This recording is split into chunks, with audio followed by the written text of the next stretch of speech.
Hey everybody, this is DM Mike, and that is a very large chalice.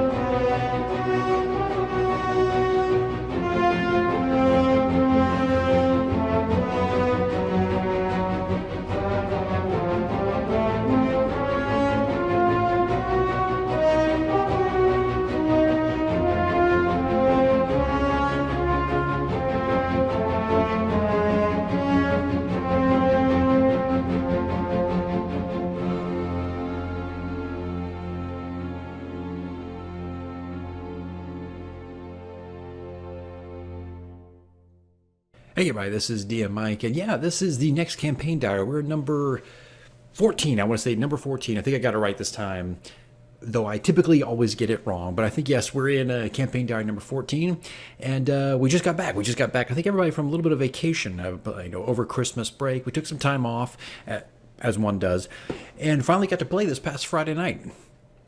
And it was quite the session. Nobody came back rusty, that's for sure. Everybody, I think, was on fire and had a good time. But we ended up doing a massive 3-hour battle, and we'll get into that as we go through. I'm going to try to keep this one short because really all that happened was a battle.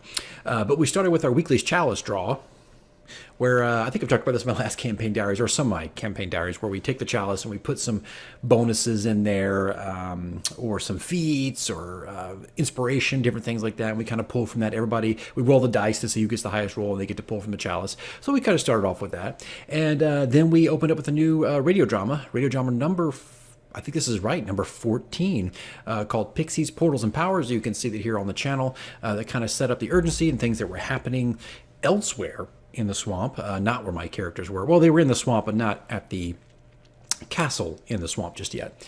But we really immediately dived into the undead sanctuary inside the swamp. Now, if you're running this, don't worry about this because it's not really part of the adventure. It's not. It's like a side thing that I threw in there to help the characters, it had the potential of destroying the characters too, but to help the characters. And if you go back and watch the other campaign diary, I talked about how one of the shamans, an apprentice to the lizard folk, came in and asked him to find what they call, I'm going to get it wrong, the Ring of Myrkul. Myrkul? Yeah, that one. Again, can't pronounce anything in this book. But anyway, he wanted them to go find this ring. There was an undead sanctuary, a temple of Myrkul that had sunk in the swamp, and this undead were giving them some trouble, but they knew one of the rings was there. And what they wanted to do was get that ring, and if they got that ring, if they survived the encounter, that they would have a powerful ally. Something out there was searching for these rings, and the lizard folks kind of had an in with it. So they sent them out there. So again, this is not in the book. This just was a side option, kind of a side quest to the story. So it's nothing you have to worry about as a DM. There's all kinds of side quests I think you could do in this chapter. And that's kind of the danger, I think, of chapter 6 is there's a lot you can do. It's a swamp. It has undead. It has temples. It has all kinds of stuff. So it gets pretty dicey. But anyway, they went to, let me put some map up here. I actually recorded the entire session, 3 hours on Tabletop Simulator. I'm not going to play any of that for anybody because there's no audio, there's no nothing, and it's just boring to watch. But I'll do a time lapse here when I put it up. But you'll see there's a lot of skeletons. There's several different types of skeletons. Now, if you look in the DM guide, the Monsters Manual, you're going to find skeleton stats, right? I mean, it's there. It's under S. It's all there for you. What I decided to do was kind of beef them up a little bit. And what I did was, I think there were like 10 to 12 infantry, all right, just regular skeletons walking around with swords and shields and spears and yada yada, that kind of stuff. And what I decided to do was change their armor class for each one. Some had an armor class of 18, some had 12, some had 15, some had 19. This was the undead. I didn't want to just use a bare bones stats out of the Monsters Manual. These were undead who've been there for a long time. They've come from different people, different cultures, so they wouldn't all be wearing the same thing. So I decided to give them each different types of armor and armor classes, and that created some confusion at the table because, okay, I hit this skeleton, but I didn't hit that skeleton with the same roll, and wait a minute, that guy hit really easy. One of those kinds of things. So I went and changed all those up, and I think this is one of those games where I really kind of thought tactically tactfully. Not that I'm brain dead when we have encounters, but I decided to use several layers of advancement, several layers of attack when I'm going against my players. So the front row was, you probably can see in the video, front row there was a lot of armored skeletons, your basic infantry. And really sent a lot of them forward first to start peppering the heroes with sword hits and a little bit of crossbows here and there, but mostly melee combat to kind of soften them up a bit. And then around about third or fourth round in, I sent in specters or shades or whatever you want to call them. There's a term in the Monsters Manual book. I ain't looking it up, but it's there. Specters. And they came in and they started dealing some necrotic energy. They kind of changed the battlefield a little bit. And then later on, I brought in 2 brutes, and they were based off of the skeletal minotaur skeletons in the Monsters Manual. Of course, I changed hit points and armor classes for them.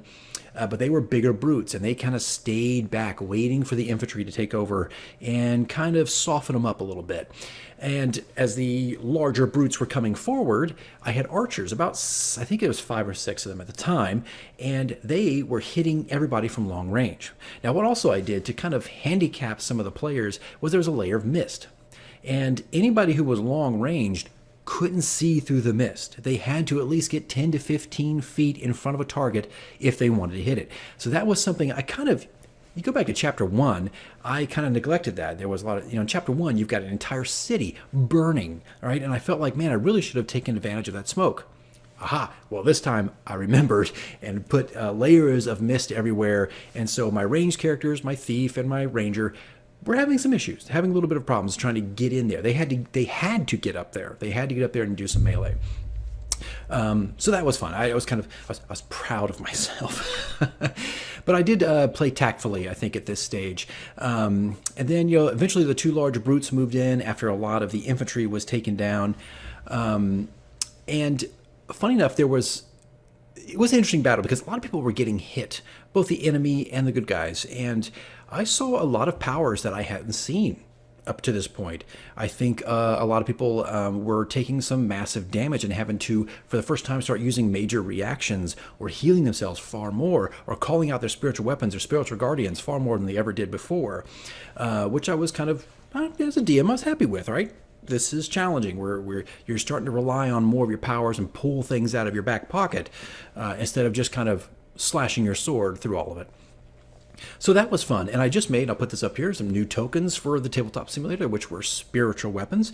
One of them was Frulam's spiritual weapon, and I've actually decided not to run Frulam. If you've been, you haven't followed up to this point, Frulam is the hero. She's with the characters. Long story, you can see that in another campaign diary. But she's with the heroes, and I decided to hand that off to Storm, one of our players there, who's already running a melee character, and it fit really well. So I have 2 characters right now in my campaign. One is running a Fae, and the other one's running Frulam, in combat. I'm still role-playing, but, they have them in combat. But it was fun to finally use those tokens. I made them just in time. I only made about 4, I think 5 at the most. And they were fun to use. Finally got to, spiritual weapons. I don't see those very often as miniatures. I think they are starting to make them now. But it was neat to put them together for Tabletop Simulator. But it was good. It was a good fight. And one of our characters, Thembraeus, I think it was like 2 campaign sessions ago, he jumped into the swamp water, causing all kinds of chaos, almost killing himself and a couple others in the party to go after a sword. Well, that sword, they didn't know what it was, what it did. Well, it came to life when they started to fight the undead. Now, of course, my character does not know anything about this sword, and they will not know anything about this sword until certain steps are taken. But he got to wield it for the first time in battle, and it had some surprising effects on the undead, almost kind of like acting like a ghost trap, sucking in the lich and the different specters that were coming in on the killing blow, and in some ways powering up the sword. So it was fun to see that happen. As he grabbed the sword with his hand became a skeleton all the way up into his forearm, to right about his elbow joint, and every time he wields it, that's what his hands look like. So there's some stuff there, some mysteries there, but it's not something you're going to find out in the swamp. There's attunement and research and all kinds of things that probably need to be done for that.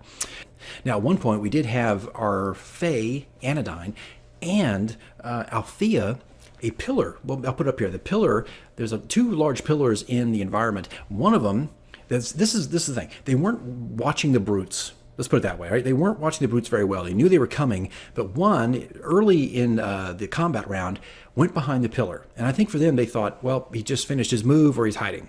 Well, he was behind the pillar, pushing it over. He was I was doing strength checks, and by the third round, he finally managed to push this thing over. And they were still fighting archers and, the skeletons and everything else. Well, it fell down, and it took everybody had to do a saving throw. It had almost everybody in line with that pillar. And most people got out of the way. Luckily, Pax got out of the way because she seems to always be underneath these things. But this time, Anodyne the Fairy and Althea took the hit. No skeletons did, no one else. They had to... Matter of fact, they're still trying to find Anodyne underneath this, but Althea managed to get out of it. But they took some pretty massive damage and almost died that night. But anyway, that's it, guys. Really, the campaign diary tonight is not really long. It was a good session. It was a 3-hour combat. I'm sure you've had these things happen before. And for the first time, this sounds lame. I know this sounds lame, but I finally, for the first time in my life, I think running D&D, I had player's handbook in one hand and a monster manual in the other, standing up. I know that sounds weird, but I'm a very minimalist DM. I don't like to have a lot of things. I think reading this stuff just gets in the way of my game. It slows things down. I can't stand it. But I found myself pretty much neck deep in books this Friday night, and I felt good about it. It seemed things didn't slow down too much. Things flowed really well. But I have not done that in probably 20 years. Yeah, so a lot of weird things going on last night. But anyway, guys, that's pretty much it. So they finished. They did destroy the undead eventually, and they found one of the Rings of Myrkul. And so where we left off was undead are dead, undead are dead, undead are gone, and the ring has been found. And they're now trying to get Anodyne out from under the pillar and then head back to the lizard folk. And I think at this point, we'll be taking the journey to the castle, which I know is a whole nother monster. No pun intended. But anyway, that's it, guys. That's all I've got for you tonight for this campaign diary. I'm going to go ahead and wrap it up. It was a great battle. It was a fun battle. A lot of tactful things were going on. Use of spiritual weapons. It was fun. It was tokens. And near-death experiences happening.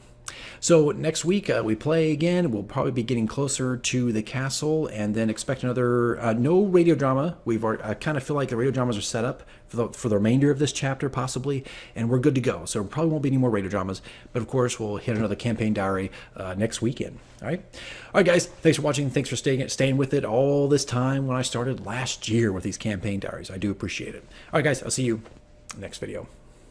And the chalice.